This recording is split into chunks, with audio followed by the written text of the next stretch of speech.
Do you believe that President Joe Biden is a paid-off, stone-cold corrupt thief?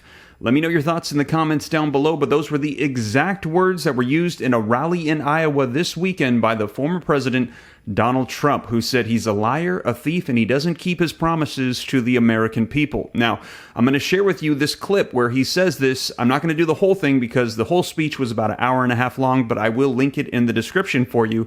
And let me know your thoughts because this is very interesting, as a lot of people are saying he has not provided Social Security increases, which was a promise during his campaign. Also, stimulus checks to everybody in the nation. We have not seen that $2,000 check.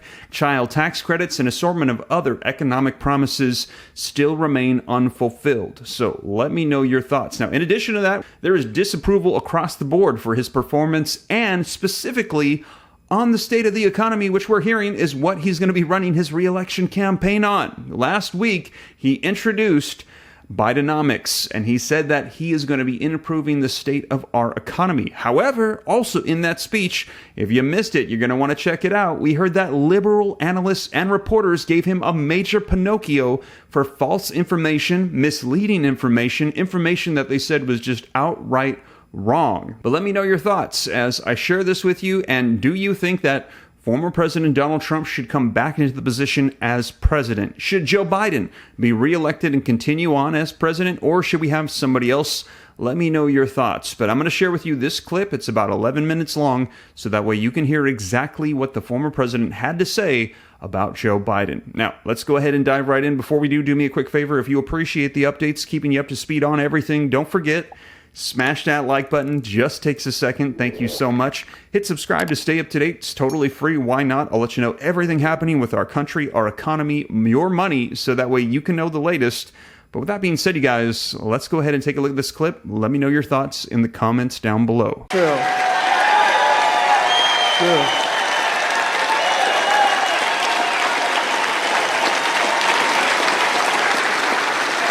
And I promise you this. If you put me back in the White House, and Iowa and Nebraska, you're very important states, their reign will be over and America will be a free nation once again. We're not a free nation. We don't have free press. We have a crooked press. We have a corrupt media. No, think of it.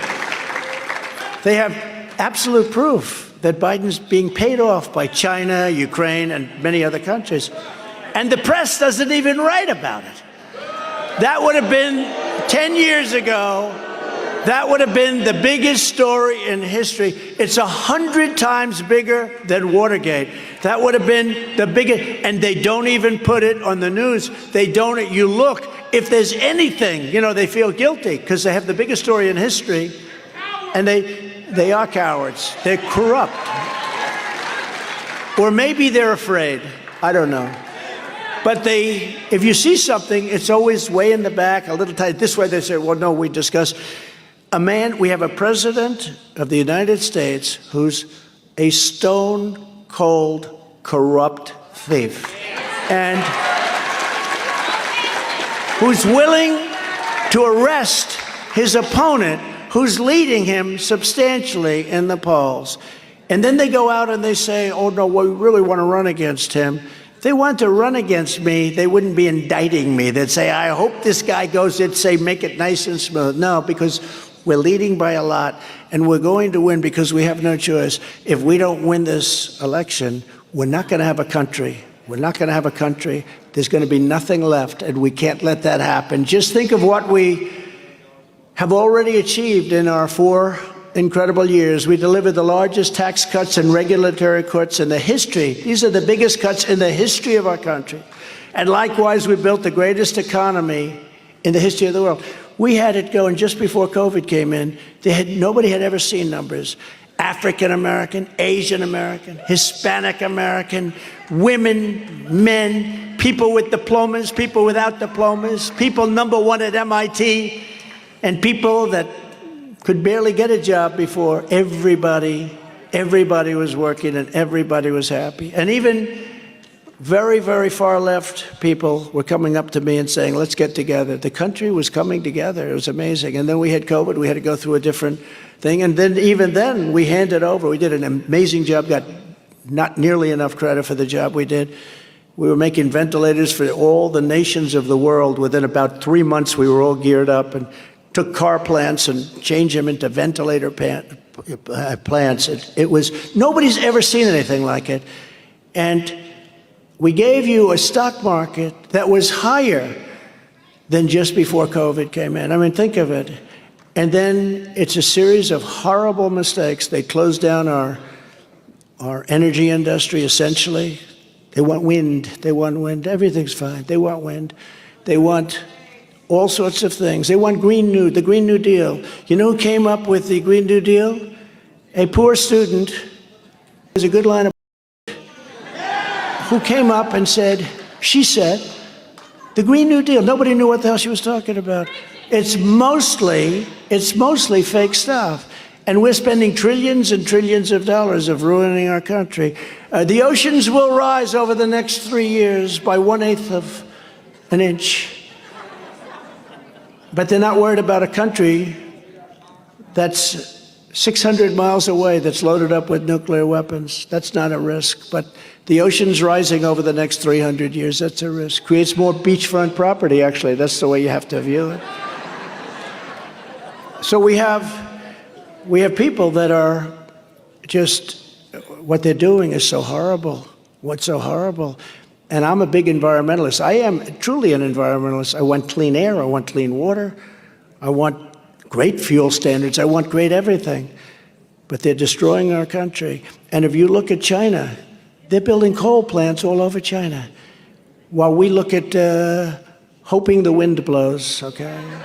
Hoping it blows. Darling, darling, I'd like to watch our president on television tonight. I'm sorry, we have no energy. The wind isn't blowing.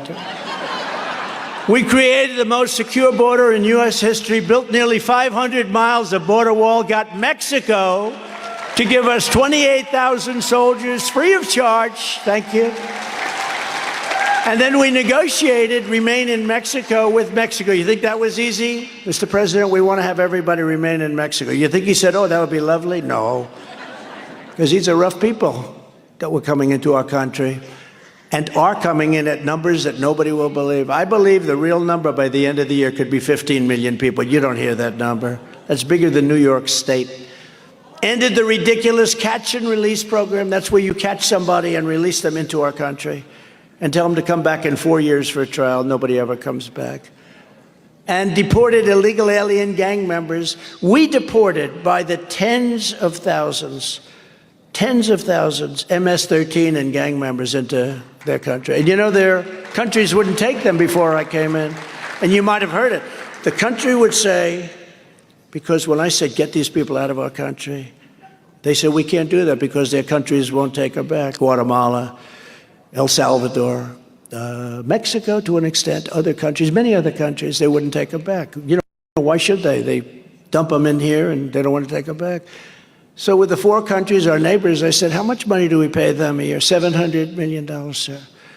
I say, call them and tell them they are no longer getting $700 million. They wouldn't take them back. In other words, would fly a plane load full of gang members. How would you like to be the pilot of that particular plane?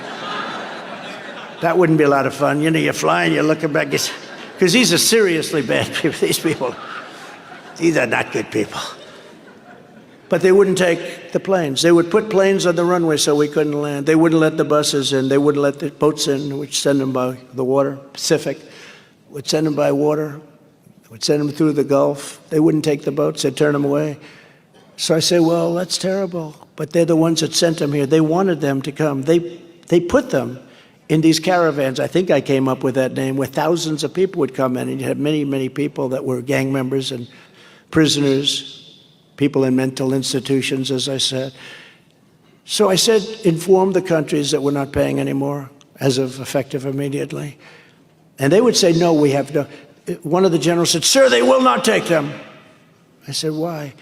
Well, they just won't, sir. They don't want them back. I said, but I want them to go back. So I said, inform them, $700 million, which is peanuts compared to what we give to other countries that rip us off actually worse. So I said, here's the story. If they should call, let me know when. So this was in an afternoon. The following morning, I think it was a Friday morning, I get a call from all 3 countries in particular, from all 3 countries, almost at the same time, but separate calls. Mr. President, I understand you're upset with us. Please, we don't want to do that. I said, well, you're not taking back the people that you happen to send into our country. They're terrorists. They're bad people. You can handle them better than we can. You have to take them back. Sir, we would be honored to take them back. I had no idea there was a problem. Please send them back. These generals couldn't believe it. All of a sudden, we're sending thousands of people out of our country back to these countries from where they came. This went on for years during the Obama administration, for years, and Bush.